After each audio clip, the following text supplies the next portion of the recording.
All right, I think we are live now.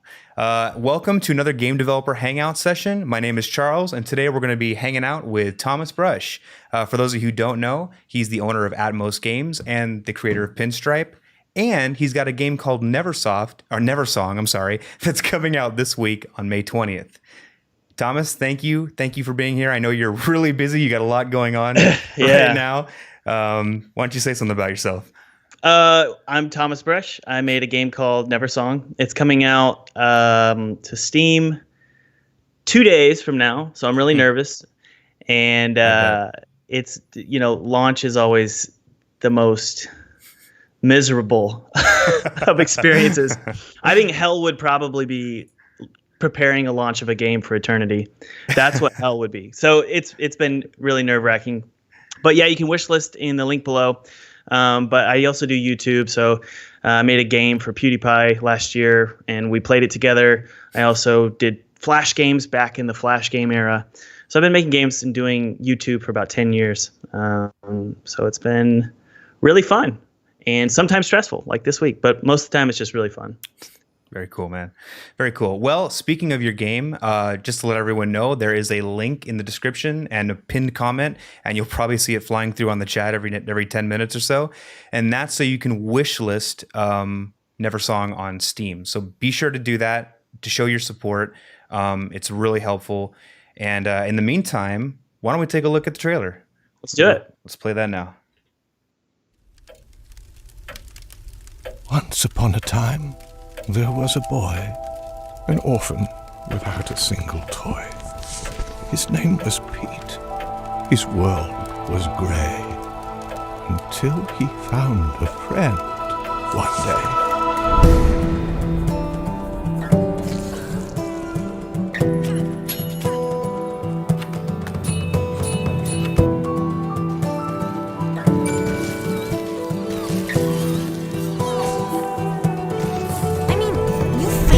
Terror as Ren was kidnapped, so the grown-ups went to try and find her. You made it to my feast. And children, I now have much to eat.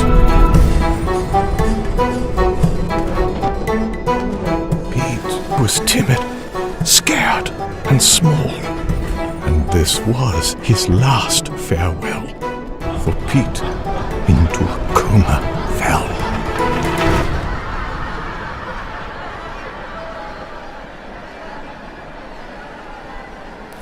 Don't be mad. I'm just a child.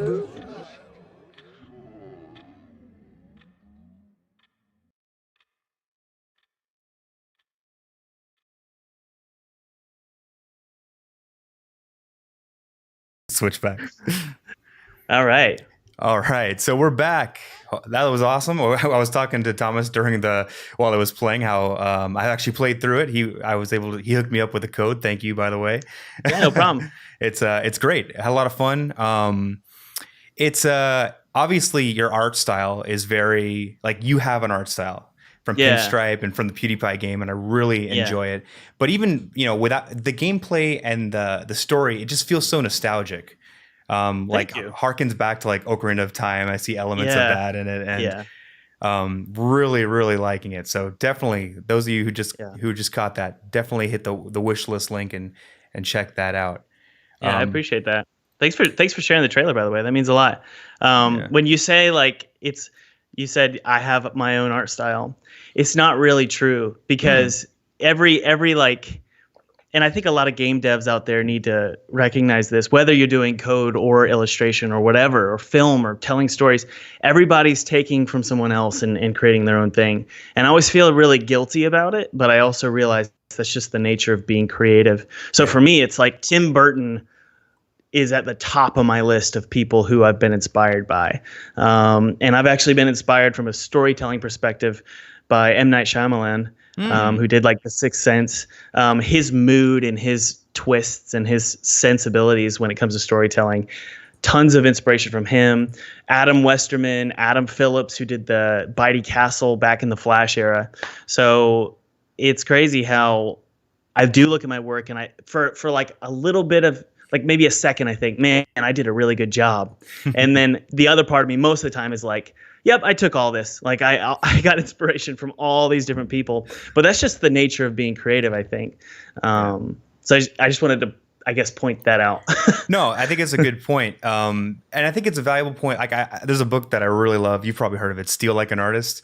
I've heard about that one, yes. Great book. And the point is, like, everything that's created comes from something else. Nothing's original, you know, and I think that's a really valuable lesson because I think a lot of pressure, you know, artists put a lot of pressure on themselves, game developers, you know, obviously to come up with their own unique thing. And I think it's enough to, like, everyone brings their own experience to the table.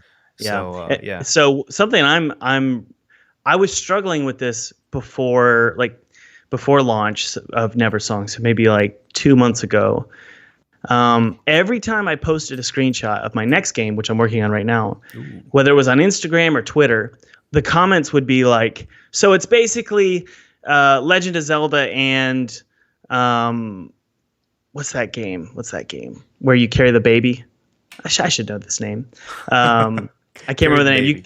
You carry the baby in the post-apocalyptic world. I should know this. Death Stranding? Death Stranding. Everyone's like, so it's basically Death Stranding and Breath of the Wild, and or it's basically Half-Life and then this. So I would always be changing my screenshots or changing the graphics, or I'd tweak the story with the goal of posting on social media and getting everyone to go, this is really original, Thomas. Congratulations. You're unique. But it never happens. And what I'm learning is it's partly because creative people just take content and they essentially steal it. They get inspired and they create something else.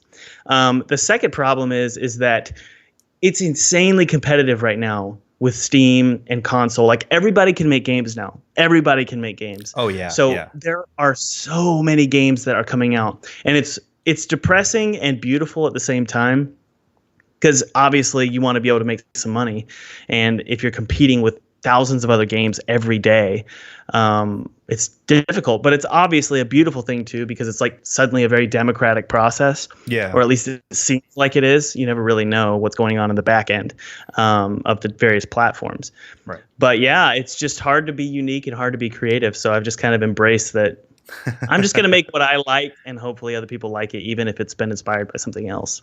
I think that's important. You know, everyone brings, again, their own unique take to anything. And I think that's what I really like about the fact that the word like democratization of game development gets thrown around a lot. It's so fancy, but it's like basically the barriers have been dropped. You know, you can download Unity, you can download Blender, you can download GIMP. If you 3 free platforms, that is really all you need, and obviously like Audacity or whatever it is you make your audio with, and you can go and with some elbow grease and some time put and some time spent watching YouTube videos or whatever, you can get your idea out there. I think that's really, really important. Absolutely. It's not easy, but it's accessible. And it's definitely threatening to a lot of universities out there. I graduated from college. I know you did as well. And, $40,000 later, I'm doing something that my degree wasn't really relevant anymore. And what I'm learning, I learned it all on YouTube. Everything that I learned was through YouTube, and then also just having some fortitude, just powering through. For Pinstripe, it was like 5 years of just making a game that nobody told me to do. I didn't have a boss telling me to do it. And I, for one, wasn't even telling myself to do it to a degree, because I thought it was a waste of time. Like, very insecure about that game. Right. And what I learned was, if you're a game dev, if you can learn to power through and just push yourself through constant insecurity, and also people like your family or friends. My family was really supportive, but I know there's a lot of people out there who have family and friends that are kind of, they like to make people feel bad. They like to sort of suck the energy out of you because maybe they're jealous or something. Yeah, or don't understand what you're trying to accomplish. Yeah, this is a waste of time. If you could power through all of that in spite of your insecurity, and also maintain like some decent mental health, and not like completely obsess about your project, you're likely going to have a happy life and make successful projects. You just got to learn to power through it, and almost like, what's a good way of putting it? for me, when I was working on Pinstripe and also Neversong, I almost had to like live outside of my body in making that game, because everything in my body was saying stop. Like, you're tired, your body's tired. Also, the chemical makeup of my brain is very self-defeating. So I'm always having chemicals run. I don't know what the chemicals makeup of my head is versus everybody else, but mine is always like, Thomas, you're a moron. Thomas, you don't know what you're doing. You're wasting your time. You're faking it. I think we have the same chemicals. Yeah, and I think a lot of game devs out there do. And what I learned is somehow, I don't know how this is possible, but somehow you have to pull your soul out of your body, as if I like to think of myself being sucked out of my body and pulled into the corner of my office. And I'm like an entity outside of myself. And I go, okay, outside of all the chemical feelings that Thomas is feeling, outside of all of the physical tiredness he has, is this a good idea to make this game and to finish this game? Yes, it's probably going to make him some money. That's good. It's a decent game. I can't tell if it's good or bad, but it's decent. It's not great or horrible. It's just maybe it's decent. Yeah. And Thomas also has the fortitude to do it. So I think that Thomas should do this. And then I jump back into my body and I keep working. Yeah. If that makes any sense. No, it does to me. I mean, yeah. I don't know if you practice meditation at all. That's like I do a lot of prayer. So I live in South Carolina. I've grown up in a very religious family. I'm a Christian myself, and like I pray all the time. And it's definitely a form of meditation, of just basically learning how to suck yourself out of your body and say, exactly, I am not me right now. And if I am me right now, I'm going to go crazy and get really depressed. So you just have to suck yourself out of your body, whether it's meditation or prayer or whatever. Yeah. Yeah, absolutely. So, I mean, I experience it on a weekly basis, because I put out weekly videos. I know you do too. And with every video, it's always like, oh my gosh, what am I doing? Why me? Like, who's going to care? What if I'm wrong? What if I can't do it? All the time. And I can relate to that. You just have to get out of your head, because you are your own worst enemy. And what I'm learning is part of getting out of your own head is actually good, because you can also look at yourself, objectively. And so some people say, what is it called? The Imposter Syndrome, where they say, I'm a fake. Yeah, totally. What I'm learning is we're all kind of fakes anyway. Like, I mean, I'm not a perfect YouTuber. I do a lot. I do a lot of things. We were talking about this before we started recording. I do a lot of things when I'm on YouTube that are just half-assed. I just quickly get a video done and put it out there. So I'm kind of faking, maybe BSing my way through the video. And I'm learning that we're all a little bit halfway wearing a mask. Yeah. And so usually the solution to people say with imposter syndrome is going, no, you're not an imposter. You're great at what you do. I think the solution might actually be embrace that there's part of all of us that's an imposter. Yeah. Like every person on social media that you follow, every person on TV that you really like, there's all this faking to a degree. So I think the best way to break down in the imposter syndrome is just to admit to yourself and other people, I'm not that great. I'm as much of a game dev as anybody else. Yeah. I've just had the fortitude to get through it and release games. But fortitude is the defining factor of whether you're a game dev or a creative person or an entrepreneur. Like powering through the insecurity is what defines you, not your skill sets and how you dress and how you talk. Yeah, if that makes sense. And you can see that in your latest streams where you're kind of going over. Well, you were doing some live development, and honestly, I was talking to we were talking about Jason's story, who's in the chat earlier, and we were both commenting on, me and him, we we're very, you could say we're very experienced programmers. Definitely, of course, we have years of experience, and hence the name Infallible Code. Yeah, right? Except nothing. It's totally infallible, by the way. It's funny. I made that name as kind of like a joke, and people were like, this code is fallible. And I was like, that's the point. I get it. Joke. But exactly. So total years of experience coding. I actually started my whole, I guess, life out of high school wanting to be an artist. I was going to go to the Art Institute. So I've got art experience. Clearly with the YouTube, I've got some experience, doing storytelling or what have you. So I'm technically totally equipped to just sit down and muscle through a game. But we get so hung up on the details of things. Me and him, we were discussing this. And by watching your streams, it was just like, it's so incredible. Like you would sit there, think through like a game mechanic and just be like, all right, let's see if we can do it. And then you do it, and then you play with it and you have fun. And me and Jason were like, I envy this guy because you can like have fun with your own. Well, game on mechanic. one end of the spectrum, you've got me I've got like 40 if statements in a row. Yeah. And then you've got people like you. I don't even know what kind of genius you're writing down.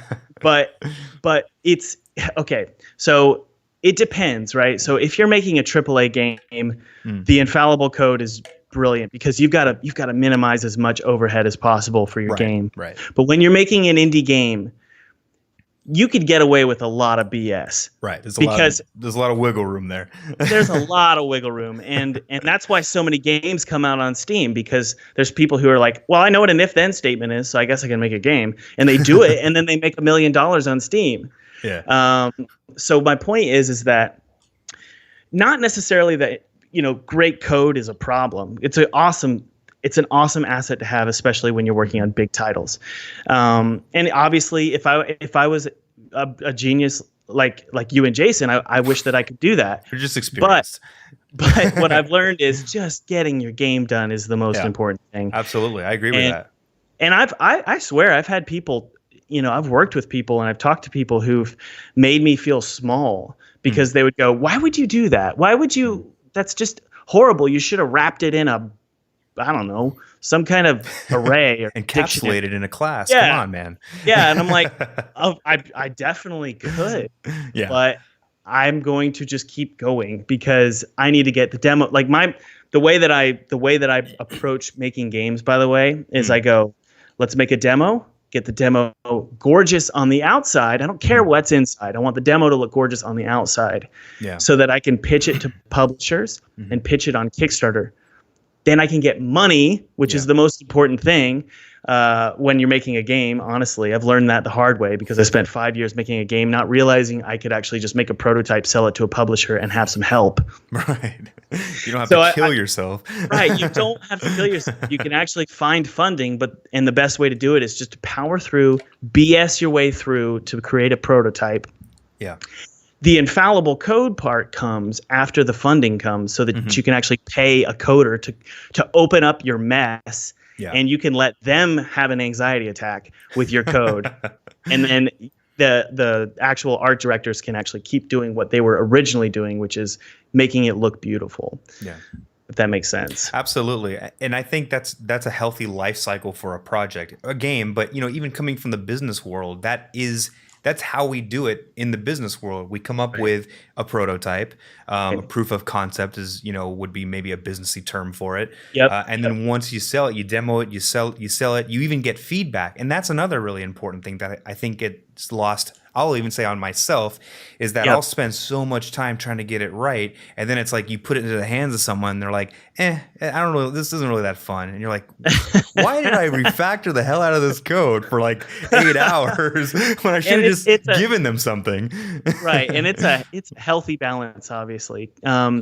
Two of my closest relationships are with people who are in your like people who are in your audience and like yourself. My best friend is my brother, Steve, and he's a software engineer in Charleston, South Carolina. And he's got a totally different mindset than I do about the value of quality code. And then also very strong relationship with Eric, the coder of Neversong, which again, if everyone could wish list, that would be great. That's coming out on May 20th. Yes, but the coder of that game, his name is Eric, and he and I had so many moments of butting heads because I'm like, just get it done. And he's like, no, but you don't understand. I can't just get it done. We're launching this on Nintendo Switch. That's just an example. I can't actually say what we're launching on, but in terms of console. But for example, if you're launching on Nintendo Switch, you can't get away with as much BS code as you could maybe on Steam because Switch is basically a mobile platform. It's handheld, so it's not gonna be as quick at running 20 updates that have terrible if-then statements. So he was very helpful. Like when you get to the porting process, that's when like I was saying earlier, that's when it really matters, in my opinion, to actually be super strict with your code. And and that I don't know what that means for your audience. Does that mean that you guys are those of you who really care about high quality, wasting our time. I don't know if it's definitely not. It's definitely not. It's more like you guys are the force that comes in maybe during the second half of the game's development, at least with indie games, in my opinion, where you really matter when the game is being ported and being put to all these different platforms, and you got to make it work across the board. Yeah. But for solo indies out there, and that's where my channel, my YouTube channel, a lot of people are beginning game development and they're solo developers. They get so discouraged when they look at other people's code. Yeah. And that includes me. And so it's a healthy balance of, yes, you can make great games with terrible code. Look at Thomas's games.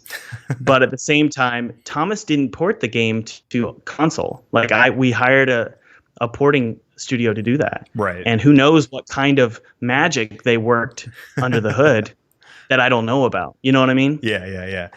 And I think so I think that the most important thing, and it's something that I've been mentioning in my past streams, probably with every guest I've had recently, is I find that the best advice I can give to new game developers is just try to get as many projects under your belt as possible. And I would even say, like, hey, look, if you're not an ideas guy, go ahead and just try to recreate some retro games with very simple mechanics, just so you can get that experience, that muscle memory of working with a code editor, working with a project, seeing what deployment is like. Because I know that the full stack, there's so much you learn at the end of a project that you will never learn at the beginning of a project. Oh man. And you also, and my special, you and I were talking about this at the beginning of or before we started recording, my specialty for my channel is helping people understand the value of finishing something. Yeah. Because not only are you going to learn a ton of technical skills, like how to port a game. I have ported a game I think I ported it to Xbox, PS4. I didn't do the Switch port for Pinstripe. I hired someone to do that. His name was Matt Ty at Do Games. But I did the Xbox port, the PS4 port, and the Steam port. It's not really a port. That's just the first platform you launch on. But I did those 3 platforms. And not only did I learn the technical skills of what it takes to port it to various platforms, and how actually he did the Xbox version as well. We worked together on PS, just for clarity. He and I worked together, Matt and I worked together on PS4 and Xbox. So I got to see what he was doing on Xbox and PS4. So some clarity there. But what I've learned through that, the technical skills are one thing, but the ability to basically live happily inside of a house on fire, that mental strength. Yeah. I mean, I would never compare myself to like someone in the military or something, but it kind of like feels that way. I just spent 5 years of my life making a game, and it feels like everything's coming crashing down all the time. Yeah. Because you have all these different APIs and plugins and assets you've downloaded from the asset store. You've got all cobbled together, and you're thinking. And I have a family, and for me, I have a family. I have a daughter on the way. I have a mortgage. Thank you. Well, that's it. That was during Pinstripe. Oh, okay. But now I have thank you. Now I have a son named Silas on the way, and it's this constant feeling of, it's like a threat. This constant threat of, if I don't follow through and, like, for example, do a really good port this properly to every platform, my livelihood is on the line. My reputation with my family, with my wife, with my children, that's on the line. And so there's this constant threat. And what I've learned is that you have to be able, if you're going to be, especially in the indie game sphere, if you're going to be in the indie game sphere, you have to be okay with that constant threat of failure.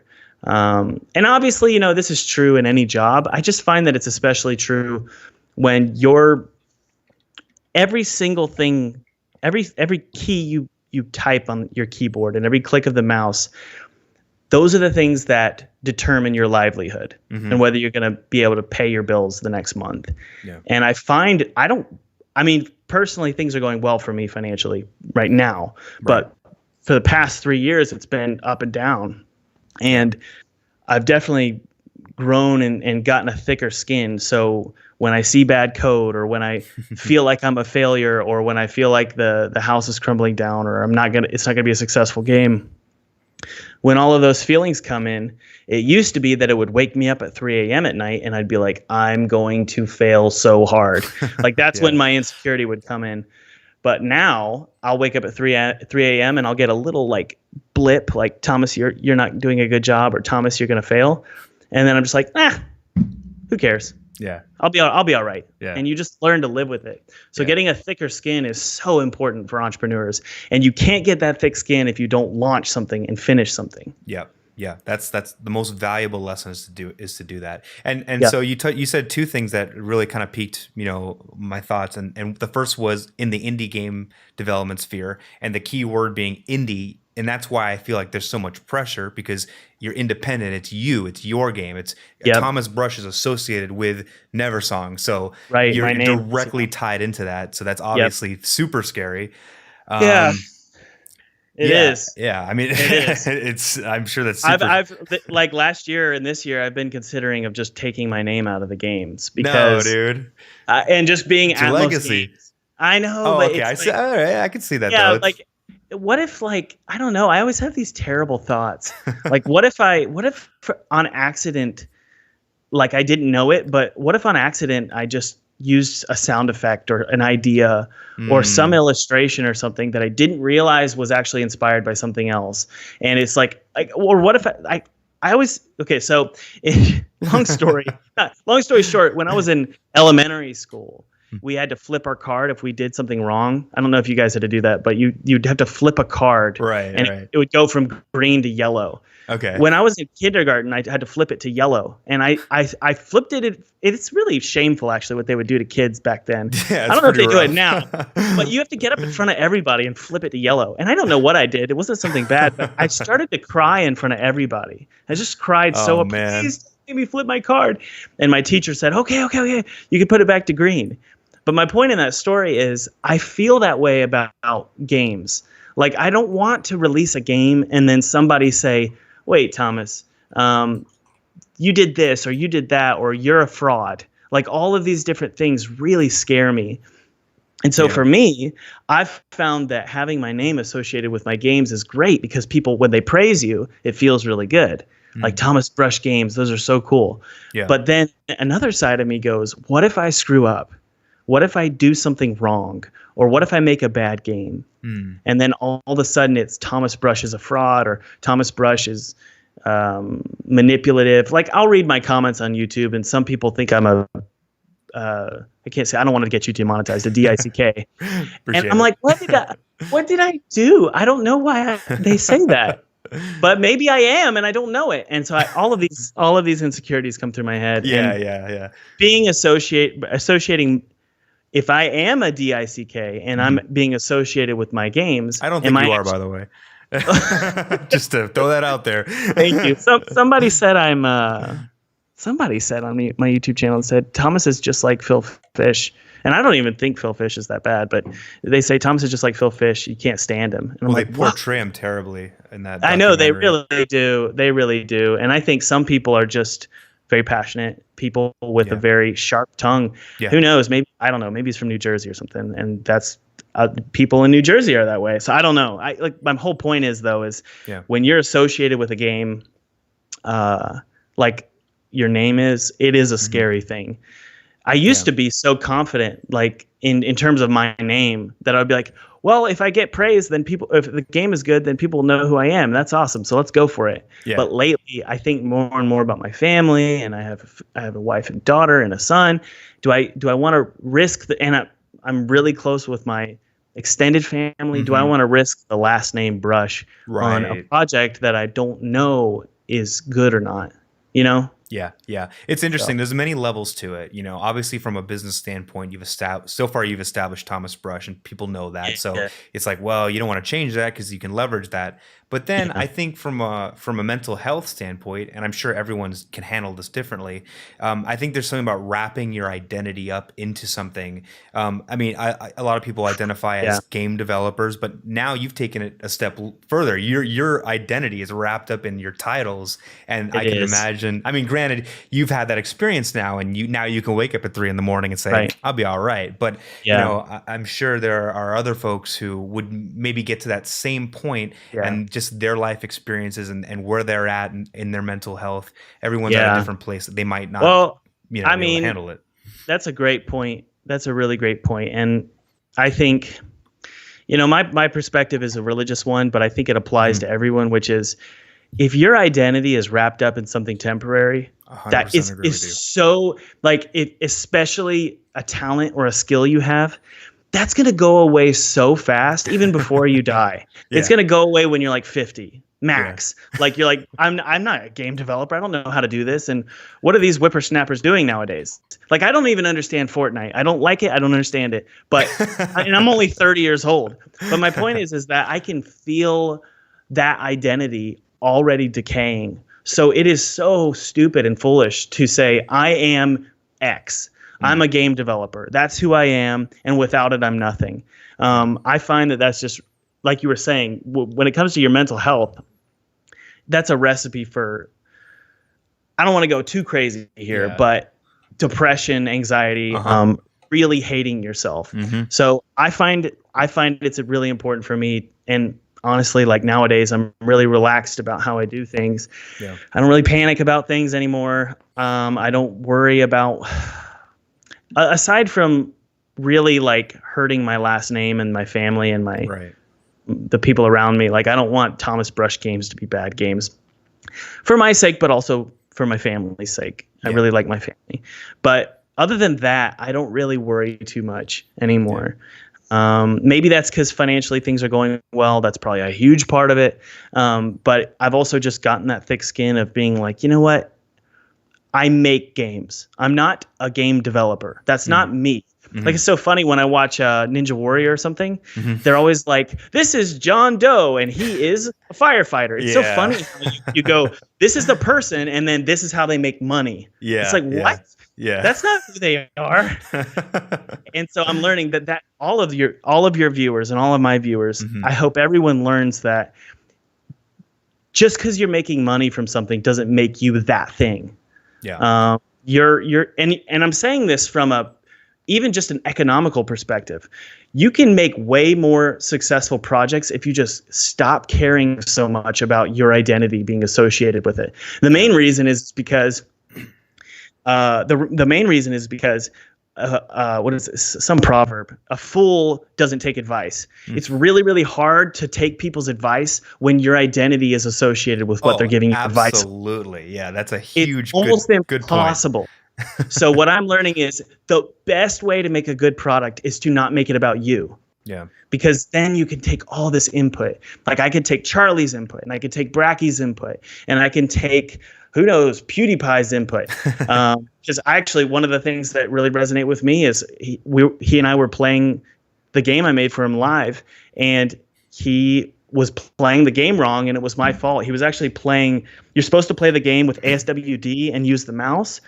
And spaces jump, and he was playing the game during the stream. He was playing the game with the arrow keys. Oh no! He was using his pinky to press space. Oh no! And I could have got really butthurt about that, but instead, it's not really advice. But the point is that I go, maybe I should have put instructions like right away.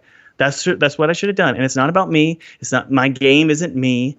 It's not somehow like if you attack my game, you're attacking a part of my body or anything. It's not me. So I just learned, just take advice, take critique. If someone has a bad experience playing your game, just fix it. It's okay. It's not you. Yeah.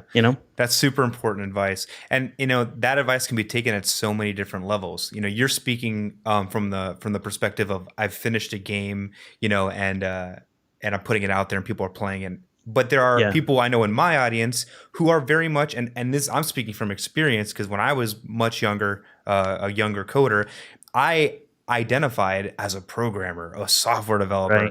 And, if someone were to come and look at my my code. And that as a programmer, by the way, one of my strongest pieces of advice would be to get your code reviewed often, because you need to know what you're doing wrong. Absolutely. Absolutely. Yeah, and you can't learn it on your own. And obviously code is more abstract, so it's not like it's not like you can just have someone play it and it's very clear what's wrong with it. Yeah. You have to really encapsulate in your mind what's wrong with it and why, which is why making my videos is so hard. But I would get so wrapped up in my code, and it's like I wouldn't want to show it to anyone. And those were the periods of my life where I would learn the least. For sure. And it's only once you separate yourself from the thing that you're trying to do, because at the end of the day, it's like, why do I code? I code for a specific reason. I'm trying to provide someone value through by automating it with code.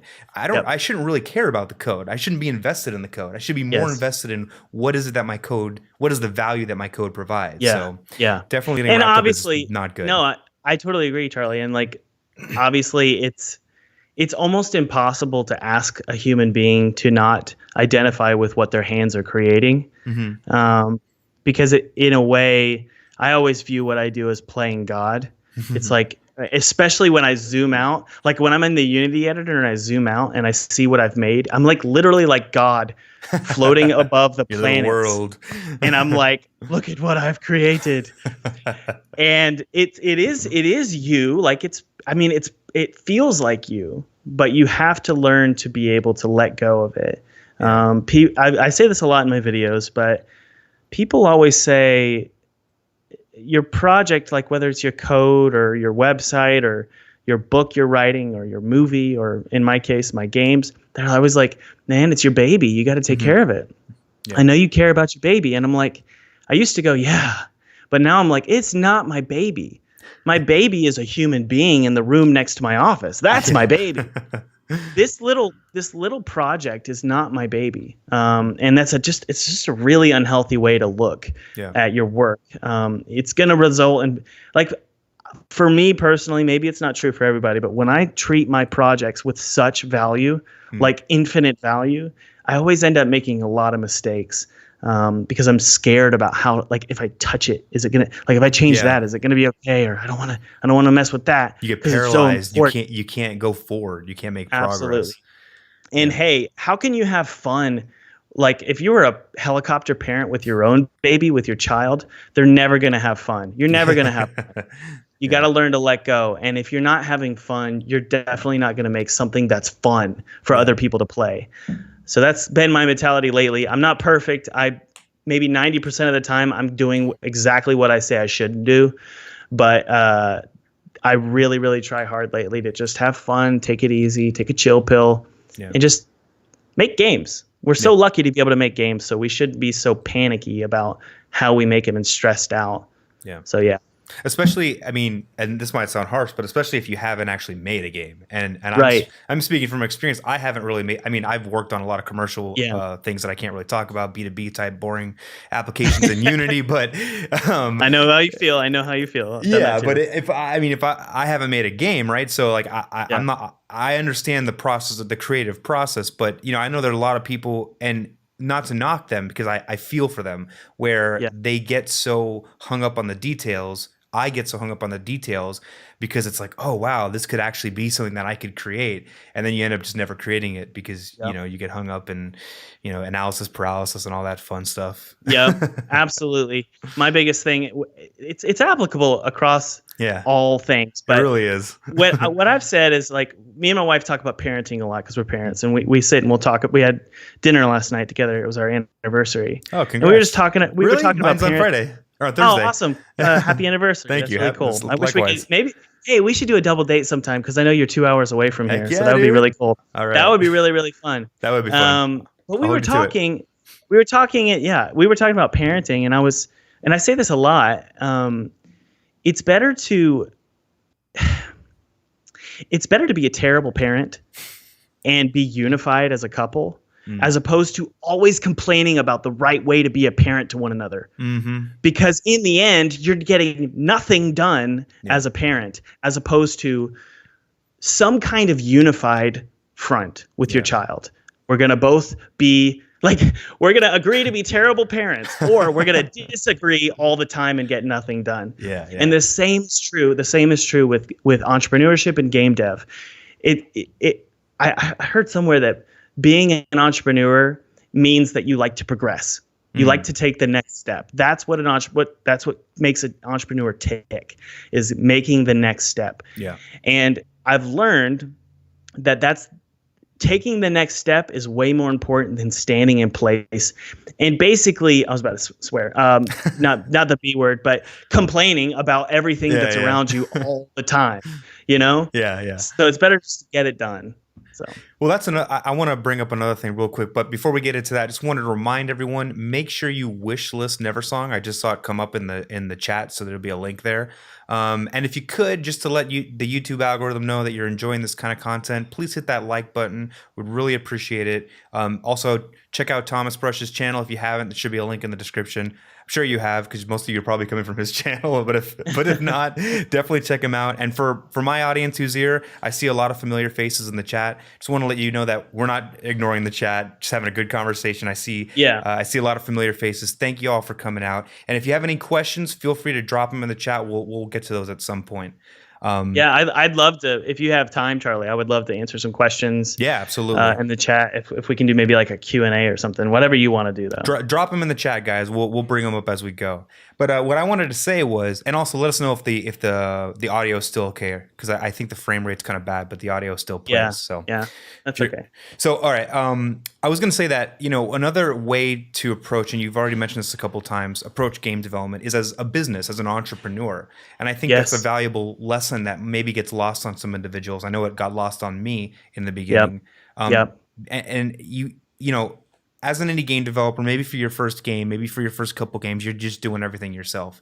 But like you said, maybe you can do everything yourself and perform or create like a vertical slice, show that to a publisher. And at that point, you have the resources to treat it truly like a business. And that is a division of labor. Maybe I'm not great with audio, so I would hire someone to make the music and the sound effects. Thomas, you're not great with coding, so you hired a software developer. But that's just it. That's a business is you're moving forward and you're playing to your strengths and using pulling your resources to divide that labor up. Well, that's so true, Charlie. And I can't remember who I was talking to. I think I was talking to someone asked for advice on Discord. Someone reached out and they were like, why do indie game devs make so little money? I don't understand. And I said, it's not because they're like making maybe, I think the average is like $10,000 a year. And that's the like across the board. I read that a while ago, so I could be wrong there. I'm sure that number is like massively skewed, but yeah. Well, it's insanely skewed. And what it's skewed between is not people with awesome games and people with bad games. I don't think that's what it is. I think it's people with awesome entrepreneurship skills and people with bad entrepreneurship skills. Yeah. Because you can make a mediocre game sell like hotcakes with the right entrepreneurship skills and marketing skills. So my time, and what's funny is even when I've partnered with publishers three different times in my life. And some publishers are like, Thomas, I want you to be an entrepreneur as well. You're not just the creator. I want you to jump into the marketing and the publishing and help us out. And I'm like, cool, that's awesome. Some publishers are like, we got this. You just sit back and have a good time. And what I've learned is I like to participate in the entrepreneurship. It doesn't mean that I do everything all by myself, but what it means is that I will have their advice and their help, and then I'll also jump in and start emailing members of the press and tweeting like crazy and doing videos like this where I can talk about my game and how I made it. So it's a balance of, learning to, and both of these things that I'm about to talk about are values of an entrepreneur. One of them is learning how to give up the work that you're not good at to someone else. So you just said I hired a developer. I didn't actually hire a developer. I partnered with a publisher and I said, I'll give you an extra rev share of my game sales if you give me your developer. And so they agreed. And so I got to work with Eric for 2.5 years because I was willing to give up a certain percentage of my revenue. Right. And so it was a really strange, different model. But my point in saying that is, one, I was able to go, you know what? There's a pie chart that Thomas can do. And then there's a portion of that is stuff that Thomas shouldn't be doing but can do. Yeah. And I'm like, that's a good way to look at it. And I had a whiteboard. I used to work in my garage, and I had a whiteboard, and I cut out that slice, and I said, I need to find someone. I wrote someone else. And I found that person to handle. And I do this stuff for social media stuff and community management on YouTube. I outsource all that stuff because it's like, why am I wasting my time doing this stuff when I could be focusing on the things that I'm really, really good at? So that's one aspect of entrepreneurship. The other aspect of it is knowing how to do those things if you can't find someone to do it or can't pay someone to do it. So instead of complaining that, well, I wish that quality games would just sell. Why do I have to market them? I remember when I was 18 years old and I was about to sell my first game. And my father-in-law came up to me and he said, or my future father-in-law came up to me and said, well, what are you going to do to market the game? And I said, nothing. It'll sell on its own. And obviously that's not true. Spoken like a true 18-year-old. I know. And that's a purist for you. You should not be a purist, whether you're starting a YouTube channel or you're starting a game studio. I know that some people say, for example, with YouTube videos, they're like, Thomas, why do you keep asking me to subscribe? And I'm like, in the videos, and I'm like, because if I don't do that, I know it's annoying, but I know that if I don't do that, you're not going to subscribe. Yeah. So you have to do annoying things as an entrepreneur, things that you think are perverse or immoral. Like, I should not do this. The game should sell on its own. Well, it's not gonna. So just take a reality check and start doing things that are kind of annoying. That's part of being an entrepreneur, is learning how to do those annoying things. Like, for example, I emailed some of the top tier YouTubers. Some of them are big, like Jacksepticeye. I'm trying to get him to play Neversong. I'd love that. He's played my other games, but I've already emailed him twice. And I feel so annoying doing it. I feel like such a tool emailing him twice. But it's usually not until like the 4th or 5th email that I send him, he goes, oh yeah, sure, I'll play it. Yeah. So that's behaving like a publisher. So one side of the coin, you have to learn to offset tasks. On the other side of the coin, as an entrepreneur, you have to learn how to do those tasks if you can't find someone else to do it, and be willing to bite the bullet of being annoying and obnoxious. Yeah, that makes sense. No, 100%. And what's funny, what you're talking about, Jacksepticeye, and it kind of harkens back again to this idea of separating yourself from what you're doing. Exactly. I felt like a total tool. Even Skyping you, I was like, this guy's got a game coming out, and it was like 4 days. Like, what does he want to be on my stupid stream for? Not that it's stupid. I'm not saying it's stupid, but no, I was the one to reach out. I was the one who reached out to you, Charlie. I know you did, but then afterwards, I was like, no, he doesn't want to do. Like, I was like Thomas Bush at 3 a.m. Like, well, no. Let's see here. We've got 138 people watching right now, I think. And that means you'll probably end up getting like 2,000 to 5,000 views on this video. It's obviously beneficial to me. I love to be honest. Like I was saying earlier, take off the mask. Yeah. My mask is, I just want to talk to Charlie. If I take the mask off, it's, I need wish lists. Yeah. Like, wish list the game, because this is my career. So there's this beautiful thing of being an entrepreneur, of learning how to not also be a liar. Like, I could be honest with Jack. When I email Jacksepticeye, I could email him and say, look, dude, I know this is annoying. Yeah. But it's going to help me out. And you know how competitive Steam is. Can you help me out? If not, that's totally fine. I did the same thing at PewDiePie. I recorded an entire video of me talking about why I needed PewDiePie's help and what some ideas I had for doing a stream with him. And he responded, said, no, that's not for me. But I'm being honest, as honest as I can. Yeah. And that, as an entrepreneur, like, I don't know if you see like the ads before videos, like, get $3 billion a month. No, yeah, totally. I got a Lamborghini, and they've got like all these models around them that they paid like $100 each, like, an hour to stand around in bikinis.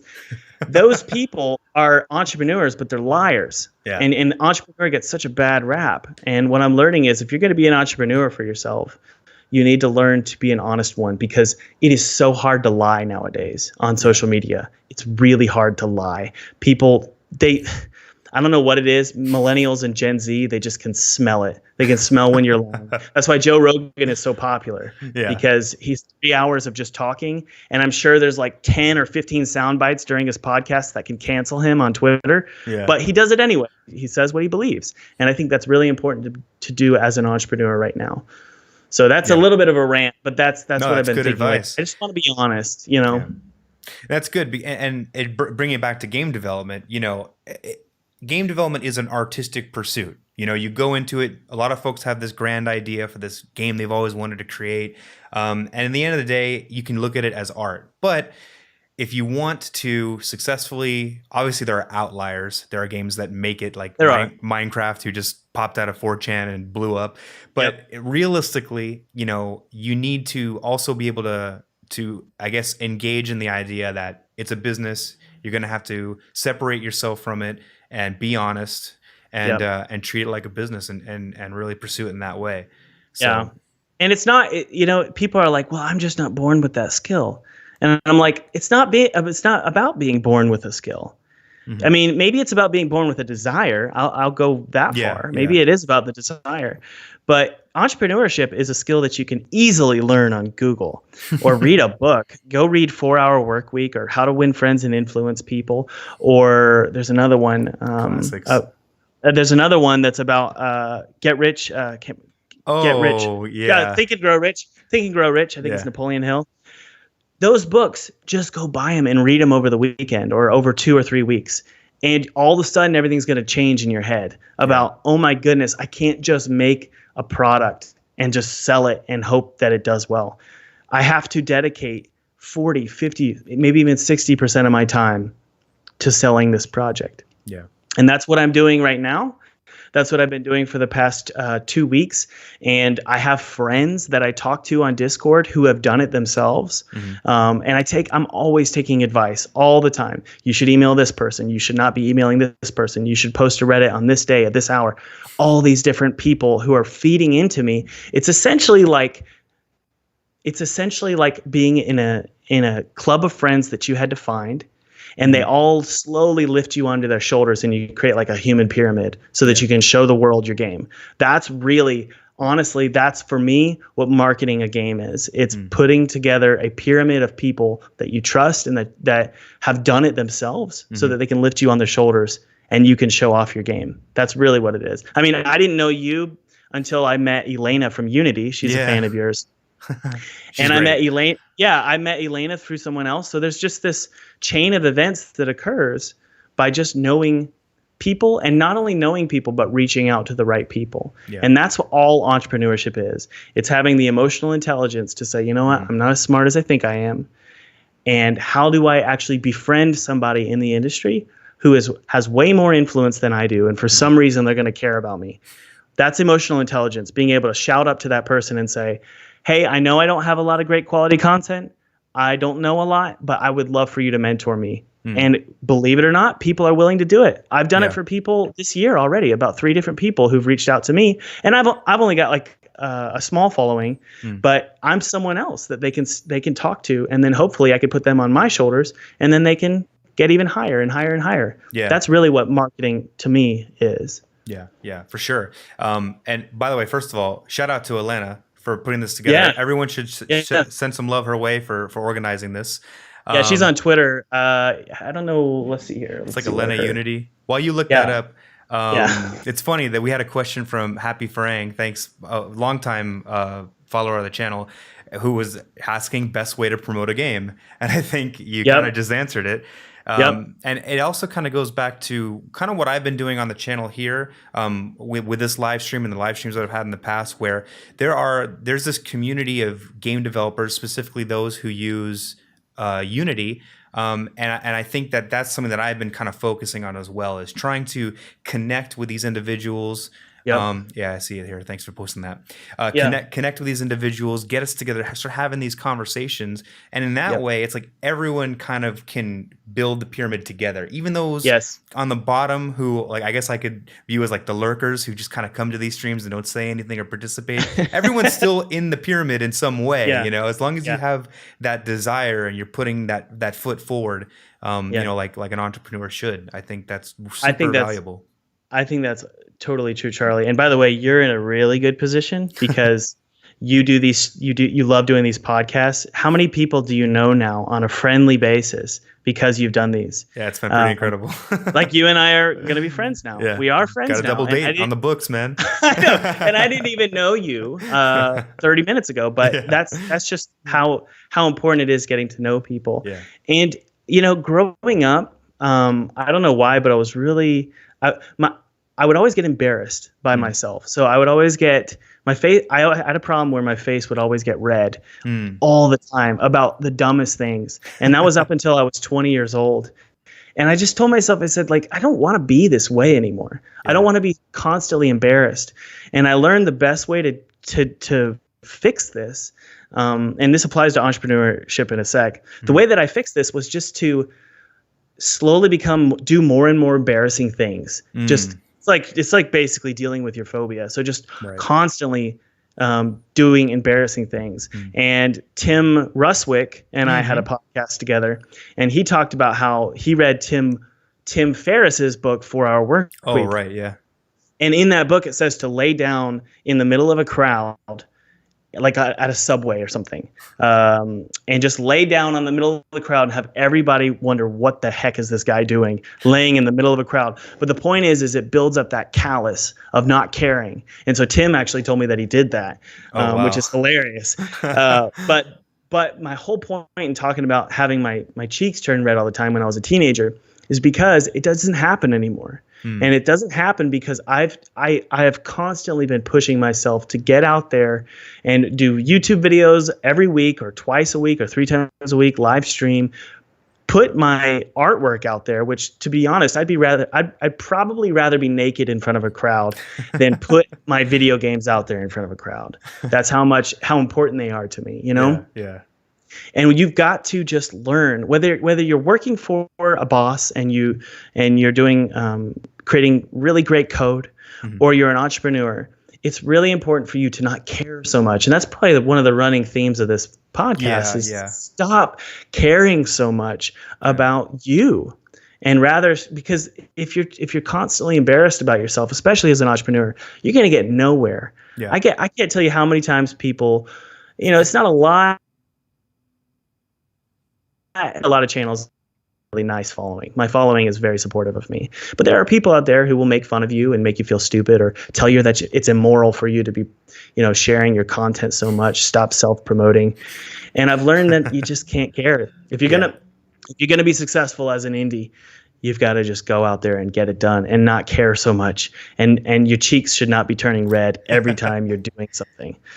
I have a similar experience in high school all the way up until like my 20s. I would always get sweaty armpits, and I would be like so embarrassed. Like it would get to like when I go to school, like I wear my book bag I would like try to hold it so that it wouldn't touch my my armpits. So gross. But same thing. Like I constantly would put myself into situations where not necessarily like overly embarrassing situations, but like I would volunteer to speak, in front of the class, or like I picked up the drums and I drummed at my church every Sunday for like 10 years. Nice. And those experiences, even now to this day, like being on YouTube at my company, I do the company demos. So like I'll go into a boardroom filled with high level executives and I will present, our application. And it's like those moments that over the course of my life, I've sort of just stopped caring and stopped identifying, I guess, found a way to like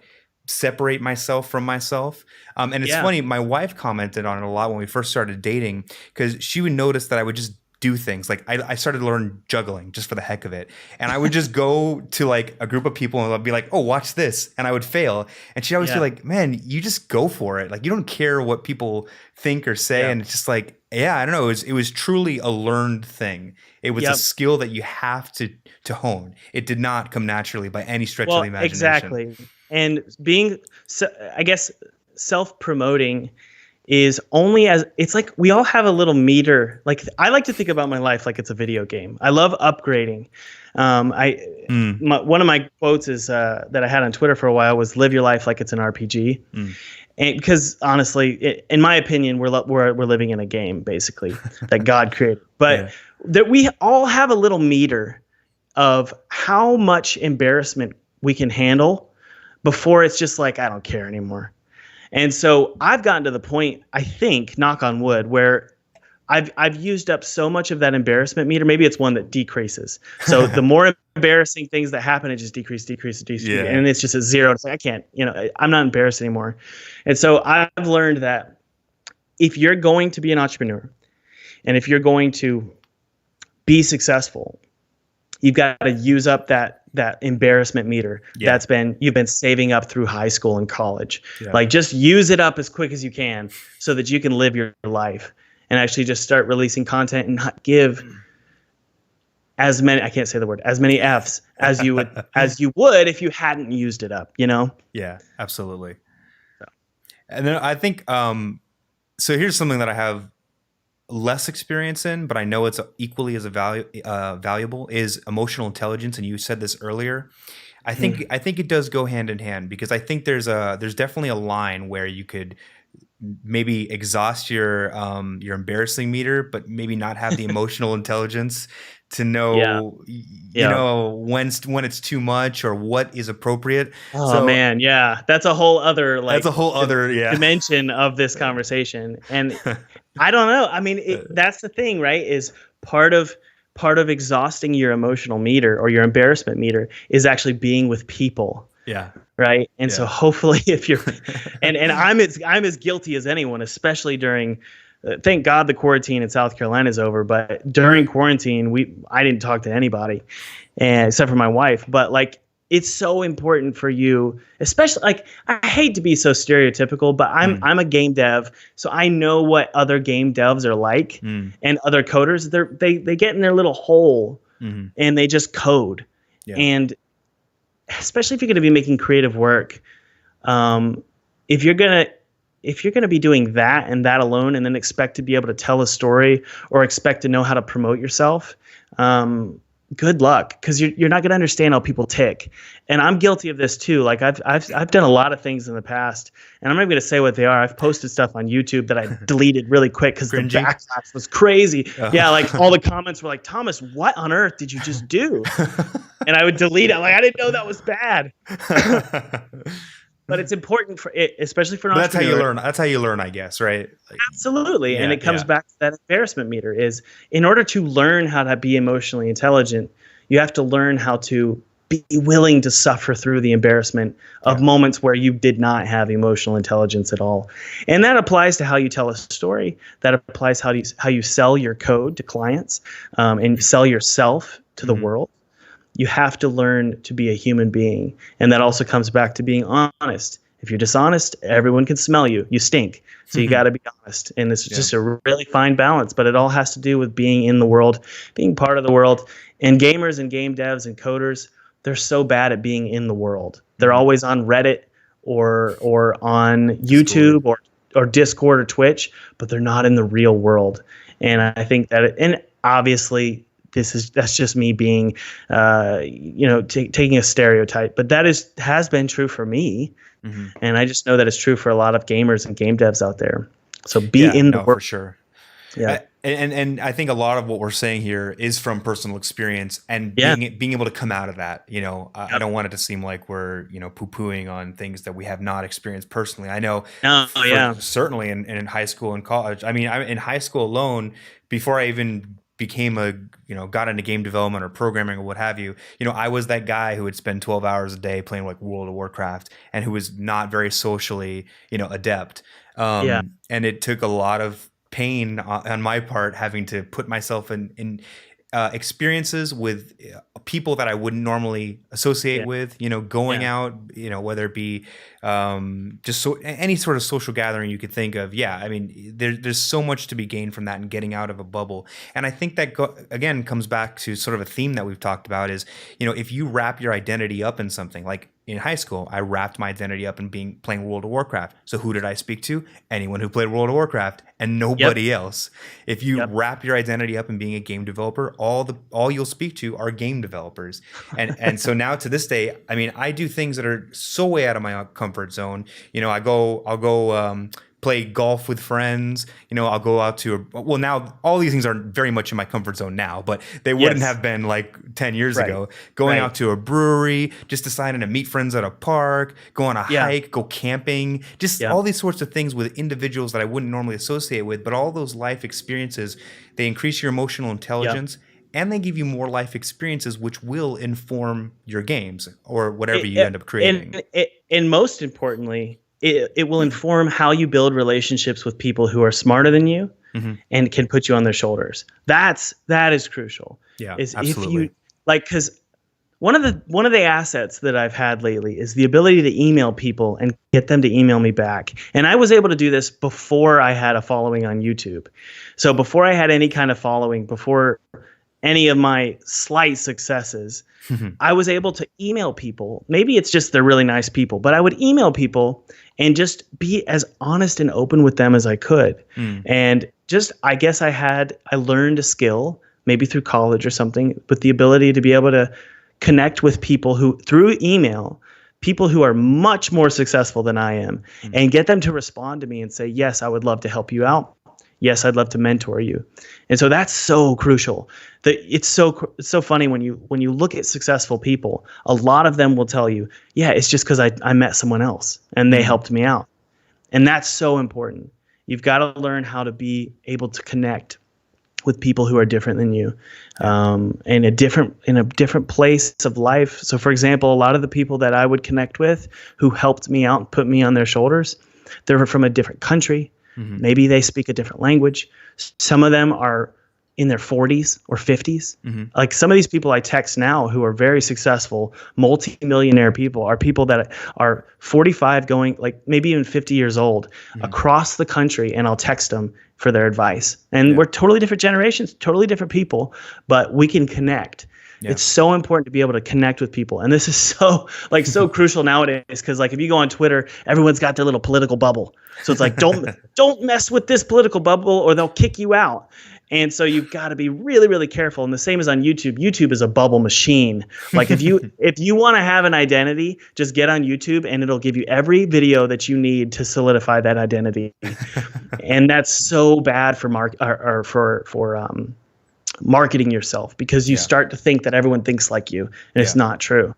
Yeah, absolutely. Yeah, it can be very, it can be detrimental, definitely to the marketing aspect, because you'll only know how to market your game or your product to one individual group, as opposed to being able to change the messaging up. And Absolutely. I think that's important too for like the creation process of getting a story out, or getting some game idea that you have out. The more life experience you have, the broader that is, the better you'll be at relaying that story and being able to articulate it to a larger audience, which is what you want. You absolutely. Well, it's crazy because some of the embarrassing things that I've done are on social media, where like if you're on Twitter and you go retweet now, wish list now with like 20 exclamation marks and a cool GIF, like Twitter's kind of okay with that. They're like, yeah, like let's do this. But if you do something like that on Reddit, oh no, you will get completely destroyed. And you might even hit the front page of people going, this is how terrible this user is. So you've got to understand not only how different people think, different generations think, how different races think, how different belief systems think, but also how different social media platforms operate, what the community is like on each one. And I'm posting for now, like with Neversong, again, wish list below in the description if you guys can. If I post on Instagram, it's totally different than if I post on Reddit, and totally different than if I post on Twitter. And these are all just different tones and different ways of communicating that I've learned over the years. I've done plenty of Reddit posts that have gotten deleted or people hated. I've done plenty of Twitter posts, Facebook posts, YouTube videos that were like, whoa, Thomas, what did you just do? You just broke the golden rule of Reddit. I know now because I actually did it, right? And that's the thing. You've got to put yourself out so many times. Oh man, absolutely. Reddit's a scary place. It's hard, dude. That Reddit is hard. And I gotta say, I mean, I'm gonna brag here. I've hit the front page 3 or 4 times. Nice. And it's because of tricks, and I won't tell them to you now because then Reddit may find out. But we'll talk off stream. Yeah, but there are certain tricks, and if you do those, it's not cheating or anything. It's just tricks. And if you do those tricks, you're so scared when you do them because you're like, I don't know if this is going to go well. I mean, it would be totally fine on Twitter, but on Reddit, it's just a totally different beast. So you gotta be careful with Reddit. Yeah, it's hard to know, like, especially if you know something's going to be received, you never know if it's going to be well received or just totally destroyed. Yeah, man, you don't know. And so, like, one time I posted I was so used to my YouTube videos. Everyone's so nice. The comments, Thomas, you're great. You're so awesome. That was your own little bubble. Yeah, isn't he so great? And I'm like, you know what? I am kind of great. So I post my YouTube video over to Reddit, and everyone's like, this guy's a prick. And I'm like, whoa, like totally different people. Or maybe YouTube just filters out the mean comments. But Reddit was a darker place. Yeah. And so but the whole point in saying that is you've got to test things. You've got to step into territories you're not comfortable with and be willing to be shamed. Yeah. The most influential people on earth, from Jesus Christ to Steve Jobs, these people didn't care at some point. They didn't care. Jesus was willing to die for it. Steve Jobs was willing to be perceived as an ass. Like, he didn't care what people thought. He just wanted to make great work. And so we've got to learn, not necessarily be an ass, but do what you believe in and don't worry what people think. If you believe in be honest. If you believe in your product, you've got to go out there and push it, even if people are saying, you're a fool. Now, if 60% of the people that you're marketing to are like, shut up, then maybe shut up. But if it's like a small minority of people who are just mean, then you're probably doing the right thing. Yeah. That's another, and I'll say it a million times, getting back to the whole identity thing, if your identity is wrapped up in what you're doing, one negative comment will completely take you out of the game. You'll see that and think that that's the truth. But if you can separate yourself, you can look at a negative comment objectively. Again, speaking from experience, because my first couple of videos, it's like I see a negative comment, it's like, wow, I suck. It hurts so bad. When you're first starting out, it hurts so it hurts. bad. And I remember him. Like, there was one guy who, I don't smoke weed. I think I've smoked it like twice. But this guy... This guy in the comments was like, Thomas used to be so nice and great in 2018, but now all he is a pothead with long hair. And because that was when I had long hair. He's a pothead junkie who mumbles through his videos. Gosh. And no chill. Yeah, like, objectively, I would look at that and go, that's a hilarious comment. Right. And like nowadays, what I do is I pin the mean comments. I'll pin him. I noticed you did that in our recent video. It's like a wall of shame. Like, this guy is a jerk. Like, I'll just pin it and then I'll say ha ha ha or something. But which is probably really immature, but whatever. But I'm gonna leave a mean comment on your next video so you'll pin me. I know, but in the past, it would really wreck me. And I remember telling my wife about that comment. Like, they think I'm a pothead, and she was like, "Are you?" And I'm like, "No." And she's like, then what's the big deal? You're not a pothead. I'm like, I guess it's just because I have sad sort of pothead eyes. I don't know what it is. Well, and another thing too, and I was talking to my wife about this the other day, actually this morning. We were talking about something we had said with a group of friends, and she was like, I wonder how they'll perceive it, and she was making excuses for something she had said. And I was like, you know what? Even if it's true, even if you are a pothead, who cares? Why should you make excuses? You shouldn't have to justify that to anyone. You are who you are, and that's who makes you, and us. So it's like, I that's another thing. And that's coming back to like being truthful. It's like, I should be able to be who I am, and I don't need to justify it to anyone. Yeah. Yeah. And unless you're like a murderer or something. Come on. Yeah. Well, yeah, I totally agree. And, I really like Elon Musk. I've always liked Elon Musk, and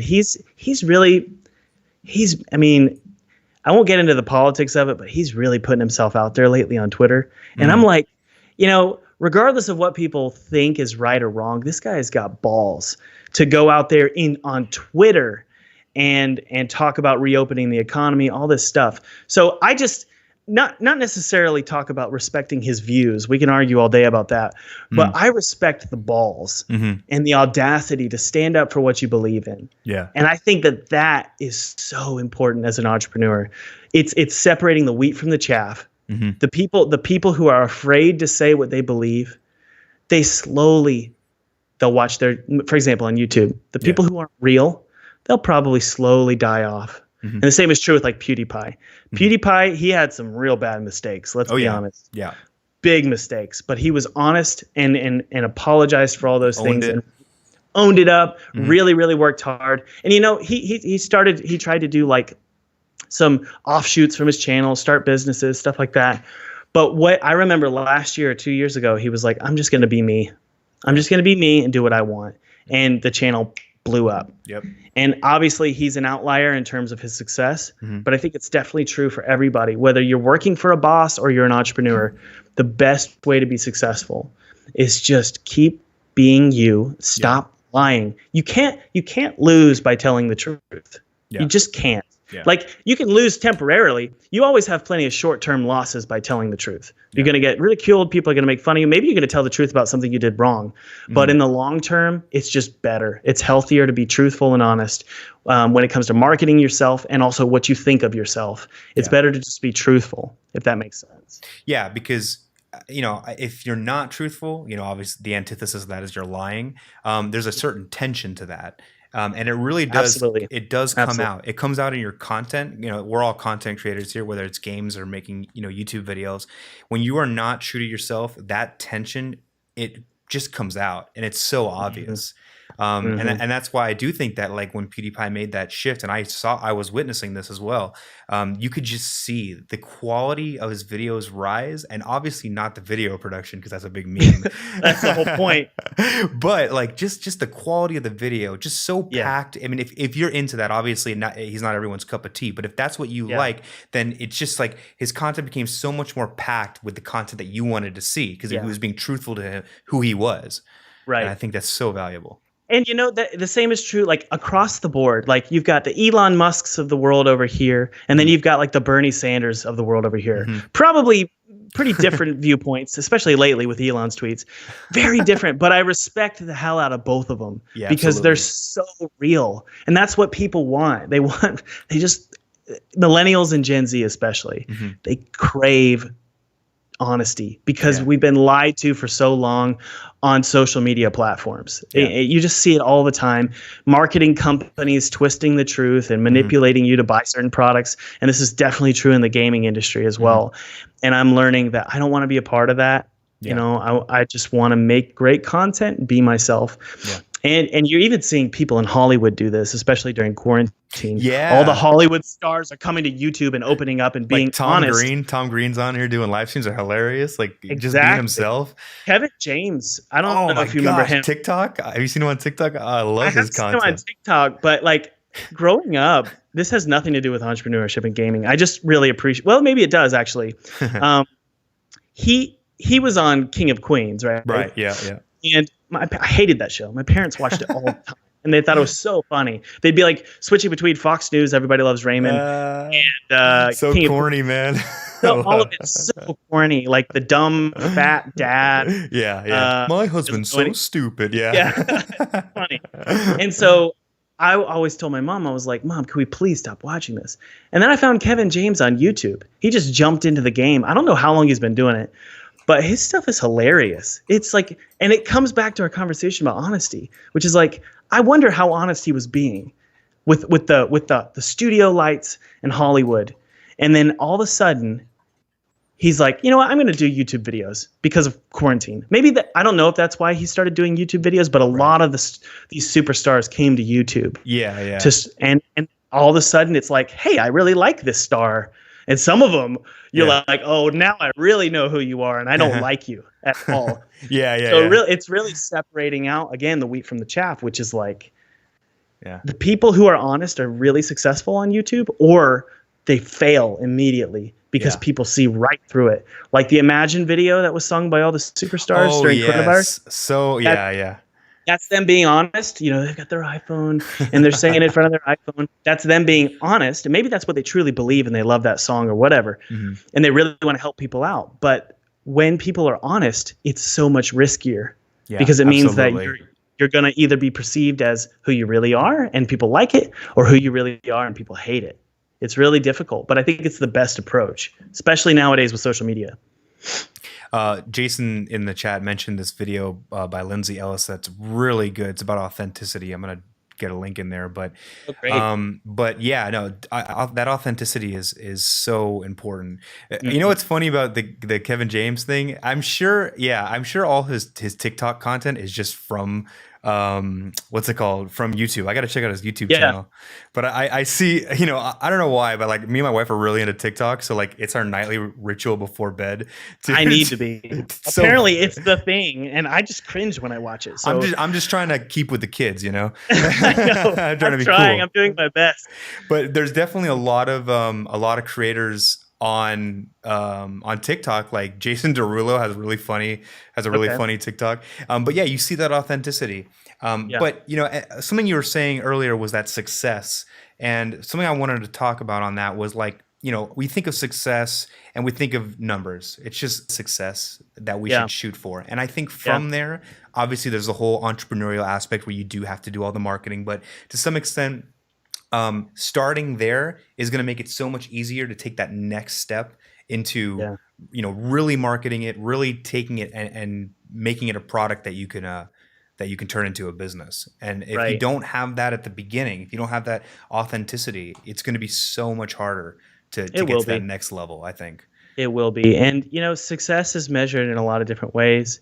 That's really important, actually, is, excuse me, like what is success to you as an entrepreneur? What's the metric? And it's going to change as you get older, actually, you know, like, you know, I'm not afraid to admit it. Monetary success is really important to me lately. Absolutely. Especially having kids. Family. Yeah.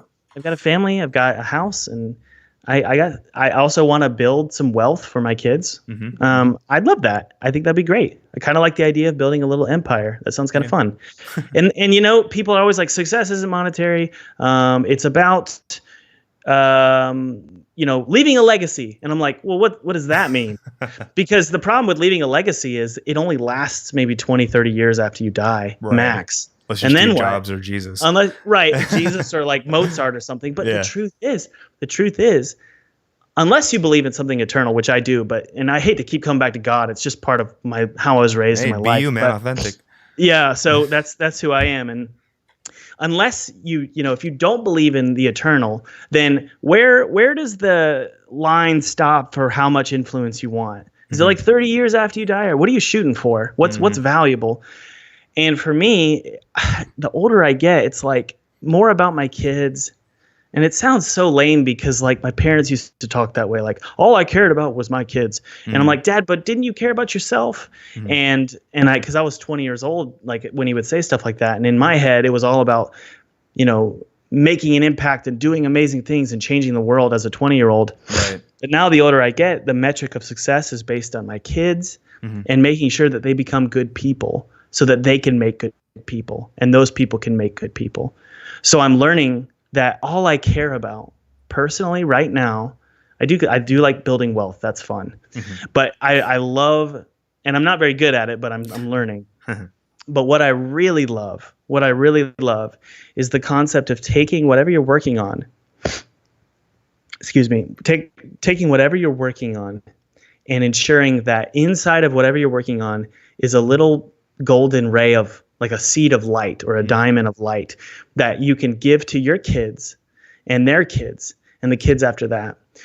And so it could be done in a lot of ways. It could be being a good dad or being a good boss, you know, running a company that is really just a good company to work for.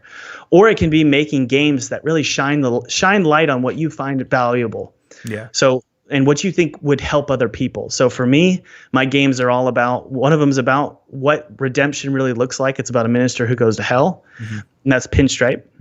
And then my next game, Never Song, I won't spoil it, but it's about remembering who you were as a child and how that's actually eternally valuable. So these are all to me, these are very eternal ideas that like love for me is an eternal concept. And I want to make sure that, I don't want to get too moody or emo in my games, but I do want to communicate an eternal principle that goes beyond the explosion of the sun, that far in the future. Yeah. And impact souls. Like, I believe in souls. So like, I want souls to be impacted, not just people. I want their souls to be impacted. Yeah. And I think that is only achieved with honesty. And I guess that's the theme of this video, is being honest. Yeah. And you can only achieve. Now, if eternity isn't your thing and it just doesn't make sense to you and you don't believe in eternity, then what can you do now in this temporary life that you have? What can you do now to help other people? And how can you take what you're passionate about, like games? Do you really want your project, like your game, do you really want it just to be about you? What's the point in that? Instead, you need to take off the lampshade from the light, like Jesus says. Take off the lampshade from the light and shine the light on people. The goodness of what you want to create and what you want to tell with your story. Shine that on other people. It doesn't have to just be about you and becoming rich and famous or successful. That's just a recipe for depression and disaster, in my opinion. Yeah. So don't want to get too preachy there. Amen. That was great. But that's been my philosophy lately. I just don't find any other value doing it any other way. So yeah. Well, yeah. So that's amazing. And to bring it all back to the whole themes that we've been speaking about throughout this stream is that, look, we're at a time where the barrier to entry is gone. Everyone can go download Unity and start making their games. The keys are, you need to be able to muscle through, view it as a business, don't wrap your identity up in it, and bring what you have to offer with authenticity, because everyone has their own view, their own life experiences. And I think truly, I think every single person on this planet, and with some weird twist, was able to make their own game. Everyone would make their own unique game that would offer something. Maybe not everyone. There are serial killers, but you know what I'm trying to say. I get it. They would be able to offer some unique gem that would make someone else's life better. You know what I mean? And I think that's super valuable. That was like the best conclusion yes to our discussion I've ever heard. That was amazing. That was amazing. You caught all the themes. You must be really good at like watching movies and figuring out what the themes are. My wife always comments that I remember a lot from movies when I don't fall asleep, of course. Life, it makes me think for you, Charlie, life must be kind of like a story. Like friends and people, you watch them and you engage with them and you're thinking, what does this person represent in my life? What is this theme? What is trying to be, what does this person represent in my life's theme or my story arc?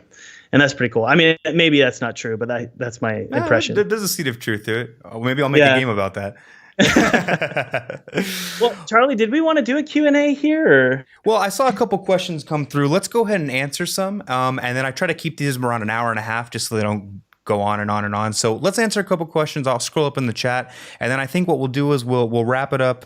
And I think we'll outro with the Never Song trailer again. What do you think? That would be really cool. Those who didn't get a chance to see it in the beginning. So let me scroll up here. I saw a question from Lewis. What steps can you take to determine whether a project is worth pursuing or not? So you can bring that back to Neversong. How did you know that was a project worth pursuing? Was it the idea? Was it you just got a lot of headway on it? Yeah. So that song I was about to say song. That game was different than Pinstripe in the sense that a publisher, Serenity Forge, and I partnered almost immediately on that project because they liked the original Flash game Coma.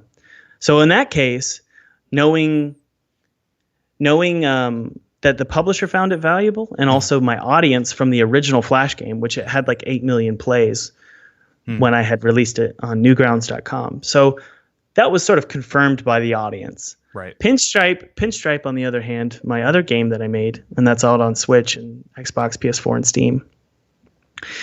the way that I knew that game was worth it. I hope I'm answering the question. The way that I knew that game was worth my time is I didn't know. I didn't know. I just did it anyway. And maybe I did know because obviously something was driving me to finish it, because it took 4.5 to 5 years. I can't remember. And it shouldn't have taken that long. It's just I didn't know what I was doing. But I guess there was the engine that kept the car going or the production going was probably the fear of being at a desk job.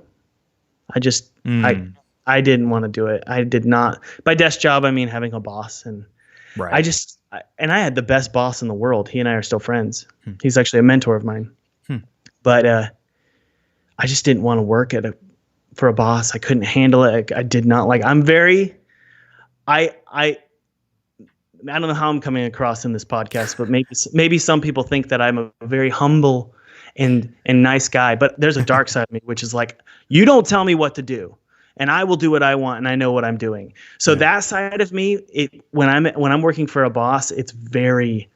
I feel like I'm suffocating. Yeah. So during that time, I was like, I got to release something. So I just kept powering through something that I was insecure about, just because I had to do it. Otherwise, I felt like I was going to be stuck forever in marketing.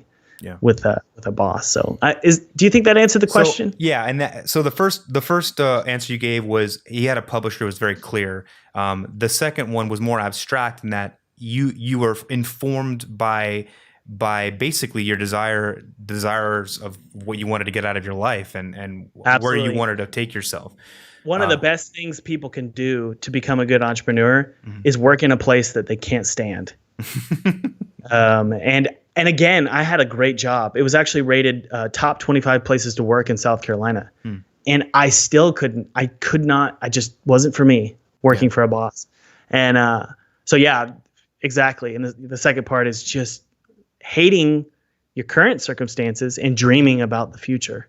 Yeah. And I believe that that's why we are put in difficult circumstances, so that we can build that muscle and that callus to get out of it and then help other people get out of it. Yeah.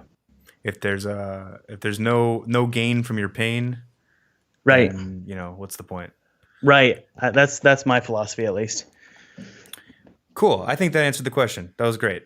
Cool. Now you have unique experiences here, it sounds like, but I wonder if maybe you can, from those experiences, answer this. How far? Well, Coding with Unity asked specifically, how far along was your product when you presented it to a publisher? And I guess my follow up would be, how to someone who maybe doesn't have the Thomas Brush name, and it wants to, maybe has a great idea and has the capacity to develop like a vertical slice. At what point do you think it's safe to say, all right, let me start putting this in front of a publisher? I'll give you specifics. So I could be abstract, but I think here's what I would do. I would get a 15-minute demo. 15 minutes meaning you can play it for 15 minutes. I can only speak to story-driven games. I don't make sandbox games or like walking sims. But like a story game, 15 minutes of just gorgeous content. And voice acting, music. It's okay if you put stand-in music. You're not selling it, so you can actually put in, I don't know, John Williams. I don't know. And make it just this gorgeous demo. Nice. Then what I would do is, you don't even have to launch a Kickstarter campaign, but I would just set up one. Just set up a private one and pretend you're going to launch it to the public. And you could have all of the details listed in the description. And the description of a Kickstarter campaign, I've done 2 of them. And both of them exceeded their funding in a day. In the description, you can have all of these beautiful animated GIFs, descriptions, characters, what's the plot, what's the point, what's the budget, when are you going to be done, what are some pitfalls, what are some things you can avoid as a developer, and then you can have an awesome trailer at the top of your Kickstarter. I would send that trailer, just because it's a really good format, I would send it to publishers. I would send it to 1,000 publishers. Find 1,000 email addresses, not info@doublefine.com. Find John at doublefine.com. Find an employee there and send it to him and send them that link. You don't have to launch the Kickstarter campaign, but what it says is, I am strategic, I'm smart, I have an idea and a dream for this game, and I might very well launch it on Kickstarter, and another publisher is going to eat it up. Yeah. Because what happens is when you launch something on Kickstarter, it's the perfect pitch, because publishers can go on Kickstarter and go, oh, this raised $200,000. Must be people want it. And it's literally confirmed in front of their eyes, this is a good idea, and they buy it up really fast. So Team 17 does this. They go in and they just buy up. They did it to Ukulele, and I actually had conversations with them as well about my projects. They just buy up these Kickstarter projects. So again, you don't have to launch the Kickstarter campaign. It's just a quiet way of saying, hey, I might launch it on Kickstarter. Do you want in? So that's probably what I would do. It's kind of like, well, two things. It's kind of like that episode of Silicon Valley. I don't know if you saw. I've seen it all. Yeah. Yeah, where they basically they're about to go out of business, but because I forgot what his name, Jordan Bell, whatever the guy's name is, he's like, I'm gonna buy it for $15 million, like almost like to like sucker punch them. It's like a valuation for the product, and everyone starts to bid on it. It is, absolutely. And it's not a dishonest thing to do at all. It's actually, I think it's very honest, which is, look, if I don't get a publisher, I'm going to launch a Kickstarter campaign. So in my case, with Serenity Forge, I partnered with them like a week before the Kickstarter campaign, but I disclosed in the Kickstarter campaign, we're doing this together. So it wasn't like, I didn't need Kickstarter. Actually, the Kickstarter, a lot of people on Kickstarter don't know this, but like my backers, like they raised $86,000 and we blew that budget like by 3. Oh my gosh. In their head, and I don't blame them. They think that it cost $86,000 to make the game, right? When in fact it cost more than 3 times that. I can't disclose the exact number, and I don't even actually know it. My publisher knows it, but it cost way more than that. So partnering with a publisher and a Kickstarter campaign, in my opinion, makes plenty of sense because you need as much funding as you can get. Yeah. And I think what you said too about doing the Kickstarter, it's a great exercise because to be able to articulate what you're trying to sell, it's a good exercise because you really do get down. I always like to say that, or there's like this quote, I always forget it, but it's something like writing is the purest form of thought. And that's why I write scripts for all my videos, because unless I write it all out, like my thoughts aren't clear. They're just not, and when you write something, you're beholden to what you've written on paper. Exactly. Or you typed up, whatever the case may be. And I think the same goes with that. Exactly. And also what's really cool is being limited in your writing. So when the Kickstarter campaign, you're putting it together, they say, what do you want the tagline to be? You're like, a game about a little boy who wakes up and he's 10 years old and his name is Pete and he has a girlfriend named Ren and there's all these adults and they go missing. It's like, whoa, Thomas. Boom, you've blown the 120 character limit or whatever. Yeah. So I had to figure out what is it that I'm selling. Yes. And you know what I would do is this was during the Kickstarter campaign for it was originally called Once Upon a Coma. Now it's called Never Song. I would stand in my office and I would pretend I was in front of like Paramount Pictures or something, or some big studio like Ubisoft or something. I'd pretend I was standing in front of all of the execs, and I would pitch to them exactly what the game was as quick as I could, and I would do it over and over and over again. And that helped me articulate exactly what sounds the best? What is the most valuable tagline? What's the most valuable pitch? And this helped me put together my Kickstarter campaign. Yeah. You've really got to understand, man, when you throw that idea, even if it's a great idea, if it's wrapped in, think of it like a ball of gum. If it's wrapped in lint and pieces of mulch and garbage and you throw it at a wall, it's just going to bounce right back off. You've really got to clean that up and get it as sticky as possible and as unique as possible and throw it at a wall and hopefully it'll stick. That's awesome. That's the most important thing. You've got to have a sticky idea, and the sticky ideas are usually the most simple and the cleanest. Yeah, that's awesome. That's a hilarious analogy, by the way. I think imagery there pretty is good, awesome. though. I love it. No, it's beautiful. It's like anyone could understand that. Yeah, it's awesome. And that's what the creator of Earthworm Jim. Well, one of the creators. His name was David Perry. He and I've told people on my channel this. I flew out to Los Angeles, and he was like, "Hey, we should meet." And because I had a friend whose he was their friend. So a friend of a friend knew David Perry, one of the creators of Earthworm Jim, that classic SNES game. And I went out to dinner with him, just me and him, and that's all he talked about.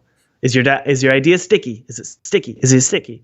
Yeah. He didn't mention gum, but his point was the same, which is a sticky idea. That's the most important thing. And you know what? You can even have a bad idea and make it sticky. It could be done vice versa. If you can craft what your game is into a cool marketing statement or tagline, you can sell it. Now the problem is if you create a sticky tagline, but the game sucks, then people are going to tell you in the reviews. But for sure, yeah. Well, yeah, and again, that brings it back to like the whole authenticity. You know, you start from a place of truth and authenticity, and that you get a good product, and then you wrap it up in the sticky. Whatever that stickiness is, and that's like the whole package. That is, and it's the most important thing, man. It's the same reason why email marketers say you need to have the most important statement above the fold, which is when you open it up on your phone, you want to make. I can't even remember. I was in marketing for a while. You want to make sure that everything about your email, the most important thing, including the call to action, is right there when the viewer opens it on their phone. The same is true with games and anything in marketing nowadays. You got to make sure that it gets their attention fast. You learned this in school. Remember, the teacher would always be like, you need to make your thesis sentences as catchy as possible so that they want to read the rest of your essay. The same is true with games. You want to just, and social media in general. People don't have time anymore.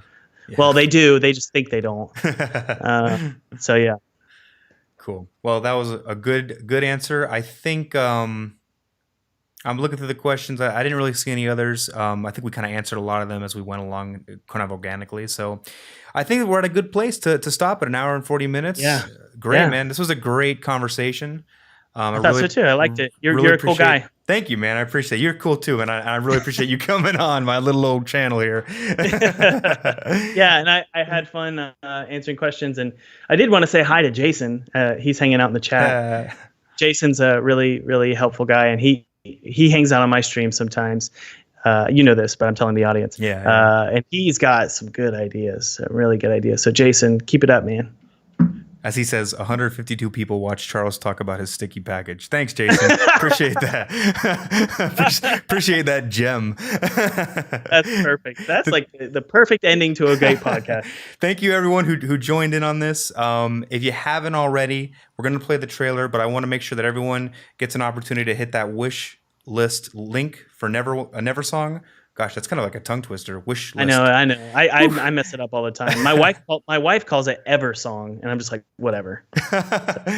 Make sure you wish list it on Steam. It's super important for the success of the game. It's going to really help Thomas be successful, and I think we'll have more of these conversations, and then we'll all be successful as a community of game developers. I'd love to have you back on, Thomas, after this is all over. Yep. I'm sure you're super busy. The next couple of days are going to be a whirlwind for you.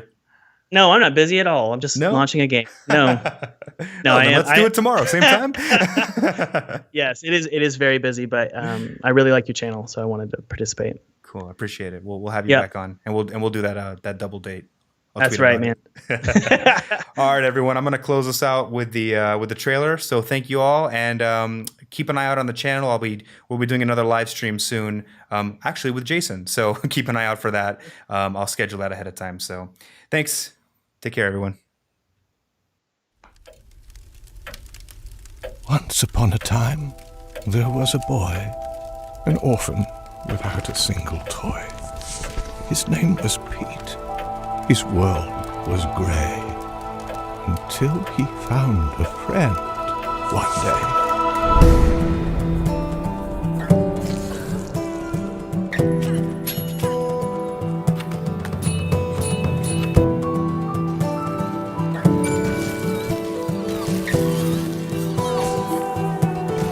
I mean, you fainted in terror as Ren was kidnapped, so the grown-ups went to try and find her.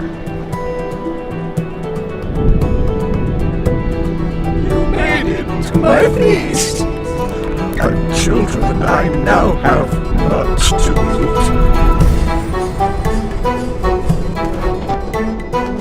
Pete was timid, scared, and small. This was his last farewell, for Pete into a coma fell.